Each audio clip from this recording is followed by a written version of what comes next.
Okay. So, got it back together. Maybe put a little bit of oil on it.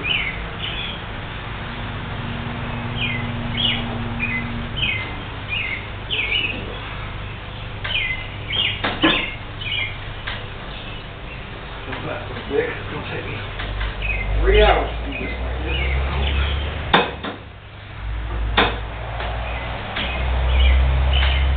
Getting easier. Getting easier. I may have to put something on the end of that to keep this all thread from climbing when I turn it. Maybe I'll just put a socket or something on it.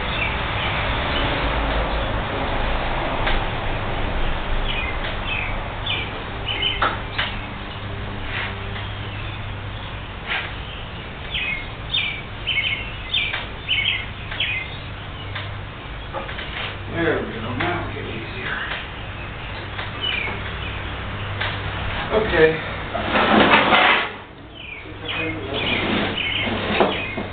I'm going to go be real. There.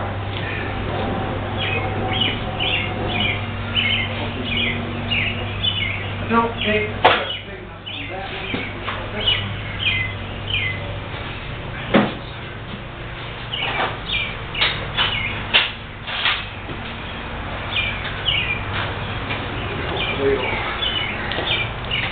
Stay where I put it.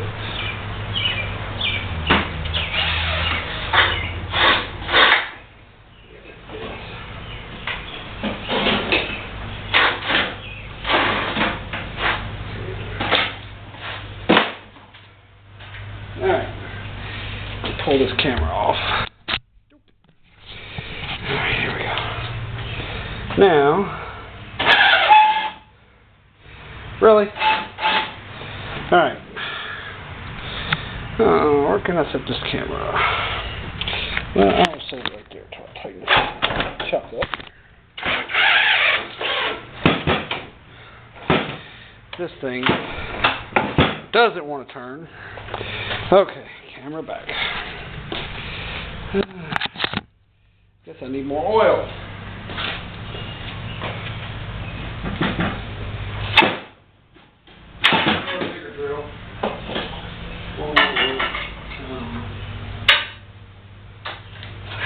I'm going to try more oil. It's turning the vice grips. I was hoping it would get easy, but of course it's not going to do great.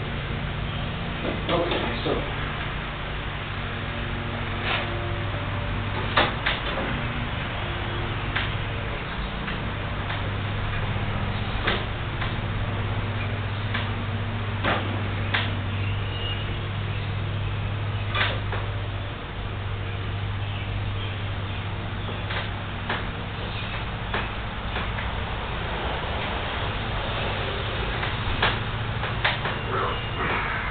Fighting all the way there. As usual.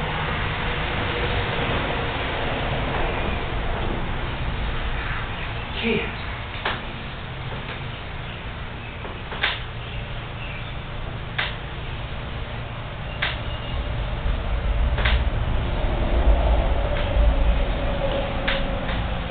Good, this will start to work now. Good.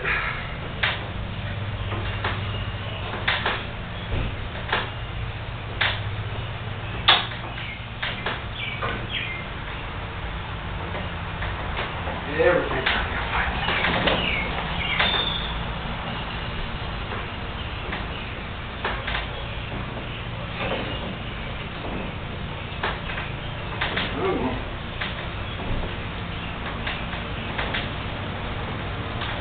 Want to tap do that maybe?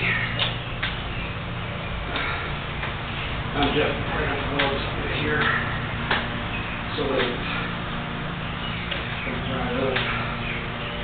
But I just want to see if it's actually going to try to do what I want. Yeah, it's going to ride up.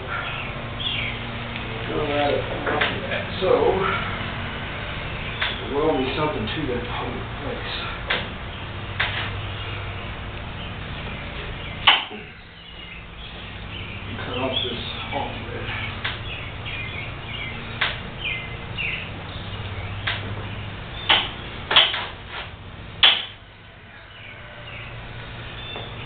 Okay, so something to that. What to use, what to use, what to use. Let's see.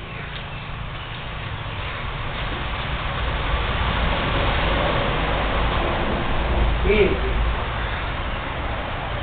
But what do I have that I can use?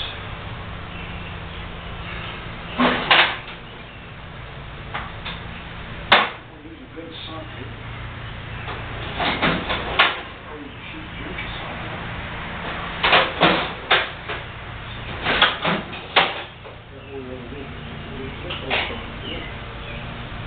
This is a whole cheap junky socket.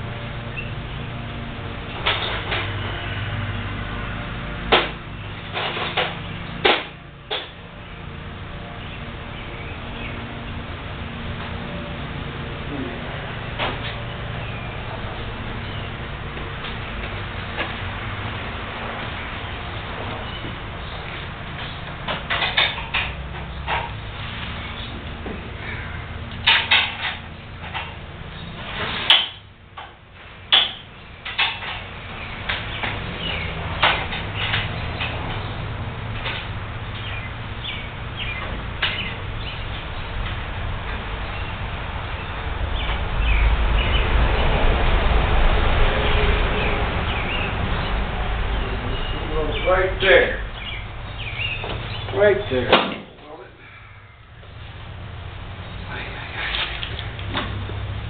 I got to clean up. I keep tripping over everything.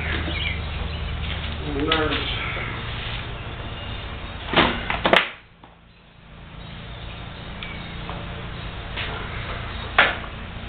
Tripping over everything. No room to work, no room to walk.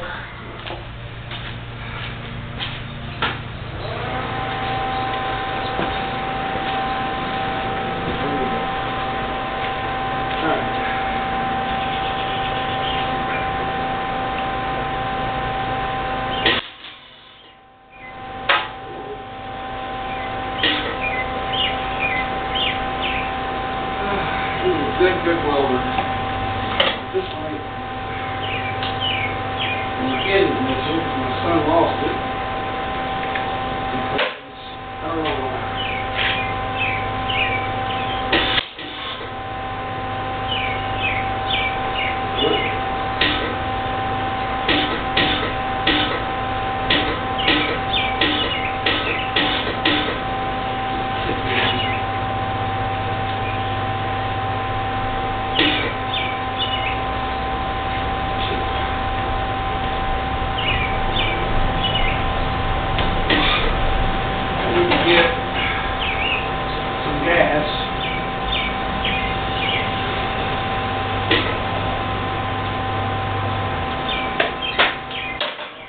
Right now, so I'll use the flux cord.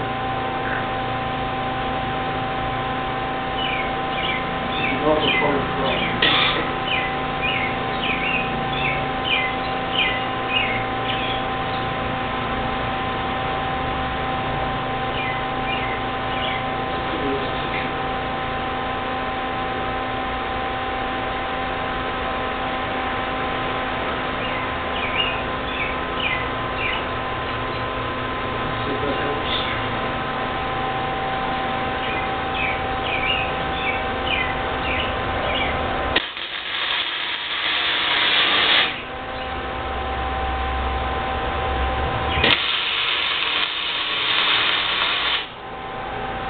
That helped. Alright, so I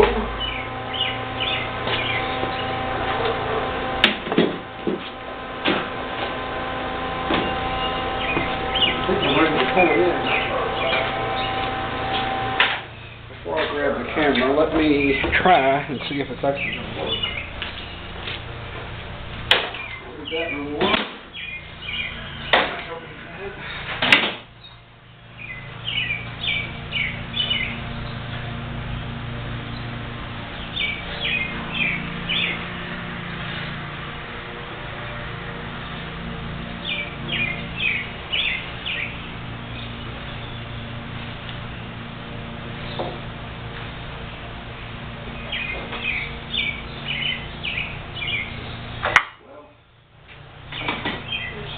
worked.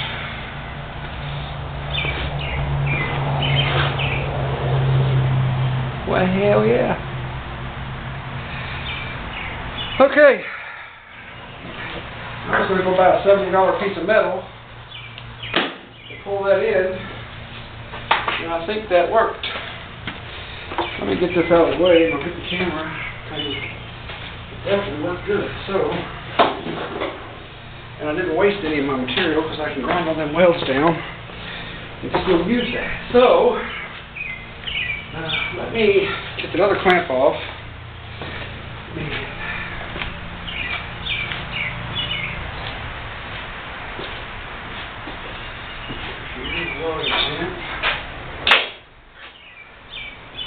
Now any tweaking I gotta do is just minor. That's good. Now, let me take this 12-foot piece of metal I got here. Get rid of this.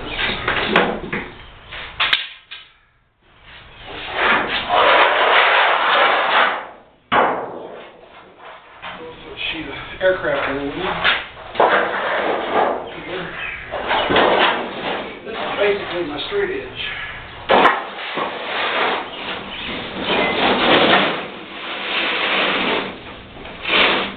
Look at that!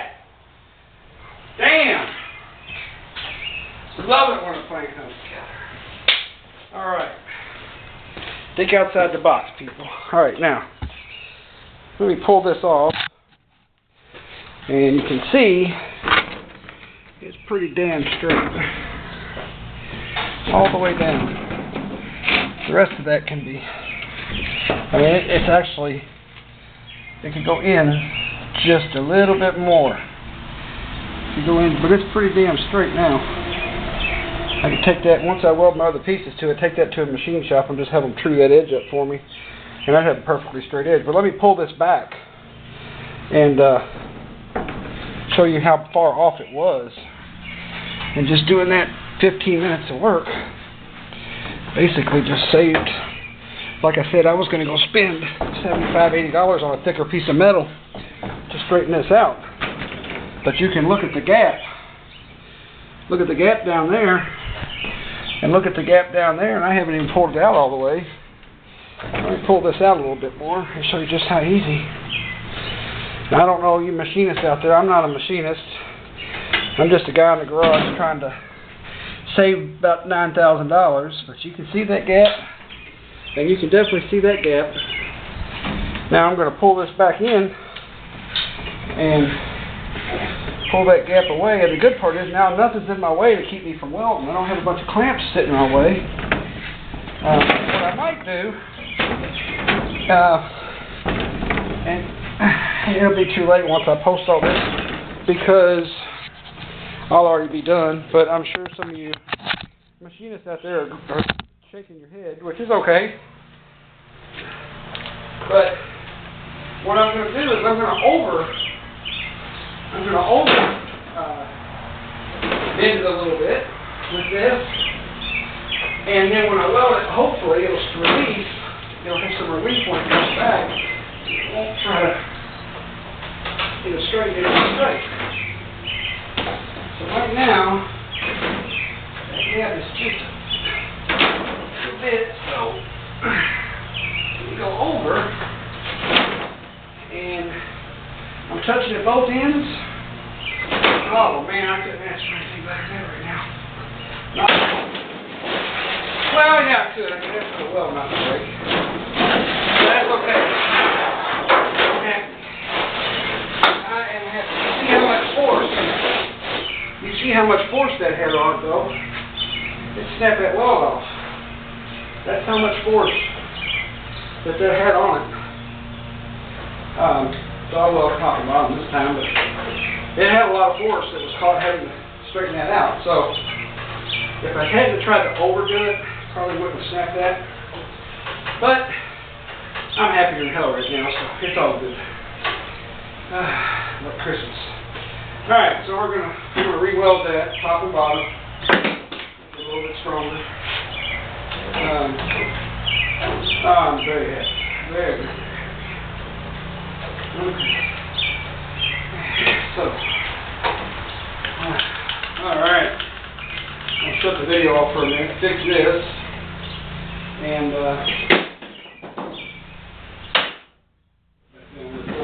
stay there. Man, oh man, oh man. Alright, so let me shut this video off. I'm going to weld that. I'm going to put it where I want it, and then I'm going to get my top pieces ready to weld on once I'm straight. I've got to go and make some spacers. What I'm going to use for spacers is I'm going to go downstairs and get some PVC, and I'm going to get my chop saw, bring it up here, and I'm going to get my exact measurement and put a stop on it, and I'm going to cut some little 3/4 inch PVC pieces to be my spacers. So when I weld that centerpiece in, which I'm just going to tack it in about 12-15 places. It don't have to be really welded. Then I think I'm just going to put some bolts through it and countersink them on the top, or I may even drill through thread the part that goes in that's on top, and then put bolts in from the bottom. I may do that. I don't know what I'm going to do yet, but the welds on the inside could be hitting the coil, and we don't want anything to hit the coil. So I don't know if I want to weld. I mean, I could grind down, grind a bevel into both pieces and fill it in, and then take the grinder and grind it away. Because it's not going to take any stress. I mean, all it is metal, and the coil goes around it and creates a magnetic field. So it doesn't really have to be welded in there super good. So, but what I'm worried about is I want to weld it in there good enough that I hope that it holds that bow out of there and keeps everything straight and helps with that also. And if not, I'll just keep this piece on there. And when I get it welded to the angle, I'll release it, see if it stays straight, and if it doesn't, I'll just keep that on there and go buy me 2 more pieces of metal, and that way I know this thing will always be straight. Because that won't be in the way. That's underneath. That's underneath the whole part. So that's not going to be in the way. And then later on tonight, or later on today, I'm gonna go in the house and I'm gonna take the PCB board, and I'm going to etch it. I'm going to take my vinyl cutter, and I'm going to make a template with a pen, and then I'm going to take the board, the copper clad board, and I'm going to take my vinyl cutter, cut vinyl, and put the vinyl on top of the board, and then etch the board with the vinyl on top of it, and that'll be my PCB board. And I've already made one, but I want to do one on video because there wasn't very many on YouTube about making the board using vinyl, but it worked out extremely well. I've actually got enough parts. When I ordered all these parts from China, the electronics, I ended up getting 2, 3, 4 of each because it was so cheap. So I've got enough to almost build another board. I don't have any capacitors, but I've got a bunch of other stuff. So I've anticipated building this 8-foot also, the 8-foot brake. And when I wrapped it, the new coil up, we'll do that on YouTube also. It was a trick. I mean, it was extremely hard, and the next day I couldn't hardly walk because it's hard to wrap this long of a coil and keep it tight just because of the weight of the wire. So we had to take and we ended up taking these 2 boards, the template that I had, and we wrapped it, and then we'd flip it over, we'd wrap it, we'd flip it, we'd wrap it. So every time you had to flip it. So that was 100 wraps, and the wires were grouped in 4. So it was 4 spools of number 19 coated wire, 10,000 feet. So it's 40 pounds of wire to build this coil. And like I said, when it works, it only draws 5 amps when it's in total, when it's producing total power. But it's only got about a 25% duty cycle. So you can't run it that long. The coil will overheat. But anyway, I'm going to try to do all this stuff on video, and I got the hinges. These are special hinges for this. So anyway, I'll be back.